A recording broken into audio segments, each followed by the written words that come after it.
السلام عليكم بنات، كي دايرين؟ لاباس عليكم؟ نتمنى تكونوا بخير وعلى خير. اليوم جيت نشارك معكم الغدا ديالي.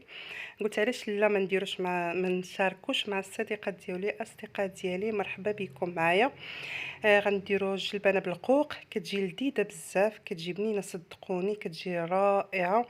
اللي ما غنغيروا شويه غنديروها بالدجاج، ما غنديروهاش بالدجاج. الا عجبكم ديروا لي لايك واشتراك وبارطاجيو القناه ديالكم مع الاصدقاء باش تعمل فائده، وشي كومونتير يكون زوين بحالكم. اليوم دابا غندوزو المقادير ان شاء الله. عندنا هنا الدجاج، انا اختاريت الفخيدات ديال الدجاج، وكل سيده اللي على اختيار دير صدر الدجاج مكمول، دير كلشي اللي قداس عليه. عندنا هنايا القوق، هنايا كلشي السيدات المغربيه تبارك الله حادكين كاملين. انا كنقشروه كنحكوه بالحامض، كنديرو في الماء الحامض باش ما يتغيرش اللون ديالو. هنا عندي الجلبانه جبتها من الفريغو ما عنديش طريه. عندي واحد البصله كبيره مشلضه، شلطتها على هذه الطريقه هذه. عندي جوج فصوص ديال الثومه، عندي معدنوس وقزبر، قيمت واحد المعلقه كبيره ديال القزبر معدنوس. عندي واحد الربع ديال الكاس ديال الزيت مخلط ما بين زيت بلديه وزيت العاديه. الملحه على حسب الذوق.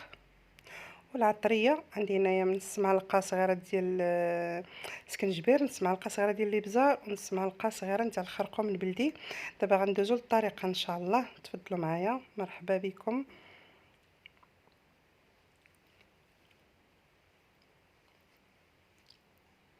جبنا عفوا، جبنا الكوكوط ديالنا اللي غنصبوا فيها الغدا ديالنا ان شاء الله. نديروا البصله هي الاولى، غنقطعوا عليها الثومه. نتوما تقدري كل سيده ولا الاختيار تقدري تحكيها في الحكاكه، تقدري تقطعيها، تقدري ديريها مجبره، يعني كل سيده ولا الاختيار في الطريقه اللي بغات ديرها بها الثومه. غنديروا الدجاج بطبيعه الحال كنكونوا غسلناه بالحامض والملحه وسكنجبير، كنغسلوه مزيان وكنخليوه ليله كامله باش كينشف، باش كيجي لذيذ في الطياب. انا غنديروا الزيت،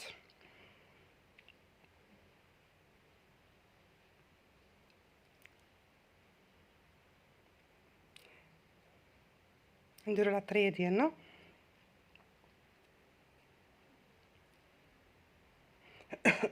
عفوا.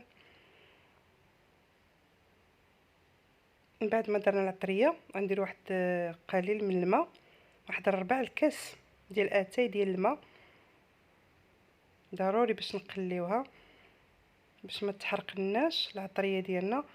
الا ما درناش الماء تحرق لنا العطريه، حنا ما بغيناش العطريه ديالنا من طبيعه الحال تحرق. الملحه على حسب الذوق، يعني على حسب، انا درت هنا كنت واحد نص معلقه صغيره.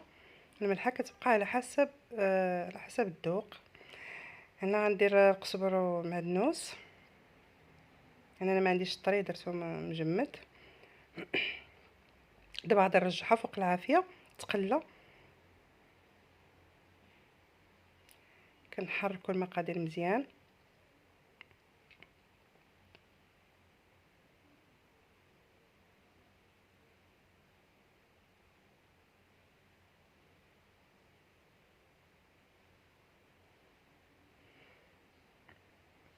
هنا ضروري ما نقليو الطنجره ديالنا او الكوكو ديالنا مزيان. شحال ما قليناها مزيان عطينا الوقت وشحرناها مزيان، شحال ما كتجينا الماكله لذيذه. هي ماكله فيها البصله واللحم يعني او الدجاج، خصنا ضروري نقلوها مزيان ونديرو ديك شويه ديال الماء ضروري باش ما كتحركش العطريه. وصدقوني ملي كتقليها مزيان بشويه د الماء مع العطريه كتجي بنينه. بعد ما قليناها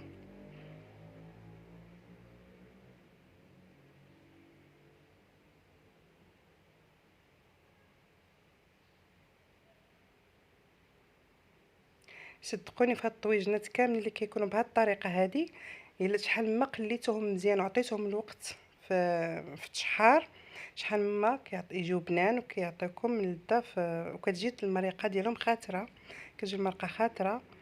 هنا درت الماء طايب، تقدري ديري الماء طايب، تقدر السيده دير الماء بارد عادي من الروبيني. غير انا بغيت باش نسرع باش نسرع العمليه. ضيعت طبخ ليا كوكوط، درت الماء طايب. عفوا.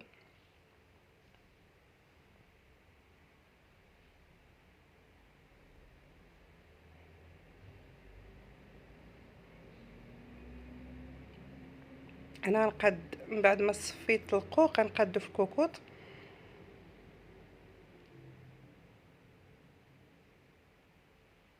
غنحاول نقادو، نسطرو كل حبه بحبه، نسطرو مزيان، نقادو مليح باش يعطيني الشكل اللي بغيت انايا. كنحاول نقادو باش يعطيني الشكل زوين.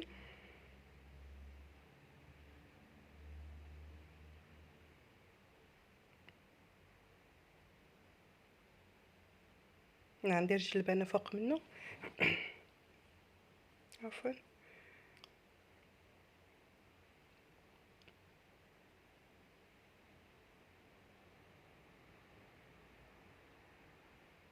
صدقوني هاد الطريقه كيجي هاد الطاجين لذيذ بزاف، كيجي رائع، والاكله المفضله عندي الجلبانه بالقوق، كتجي زوينه بزاف صراحه الله. وحتى الدراري الا ما كانوش كياكلوا الجلبانه بالقوق غادي يوليو كياكلوها. هاد الطريقه غادي تعجبهم، غادي يوليو كياكلوها.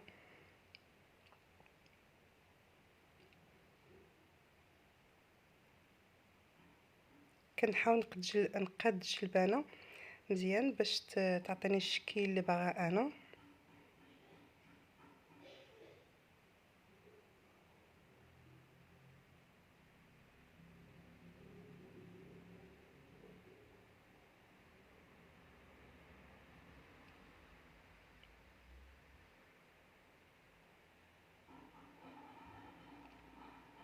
هنا غنسد الكوكوط، غنسد الكوكوط من بعد ما تطبخ تبدا كتصفر الكوكوط. غنحسب لها 7 دقائق، من بعد ما تبدا تصفر نقص البوطه، نحسب لها 7 دقائق ونطفي لها البوطه. هنا حسبت لها 7 دقائق وفتحت الكوكوط ديالي لقيتها طابت.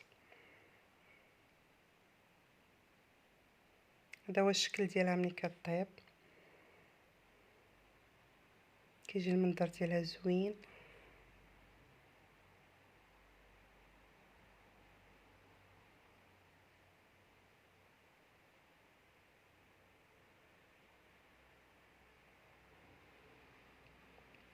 هذا هو الشكل ديالها النهائي. عفوا. هذا هو الشكل ديالها النهائي، كتجي على هذا الشكل هذا. هذا هو الطاجين ديالنا اللي طيبنا في كوكوط، كتجي رائعه، كتجي بنينه بزاف، كتجي شهيه. اللي كتوحم تسمح ليا وبالصحه والراحه. وما تنساش، ما تنساونيش البارطاج مع الاصدقاء ديالكم. هذه شليضه درتها بالبصله ومطيشه والخيار وشويه ديال ولا الباربه، جات زوينه، جات رائعه. هذا الخبز ديال الدار درتو بالقمح الكامل والفينو. الا عجبكم قولوا لي في كومونتير نديرو لكم ان شاء الله.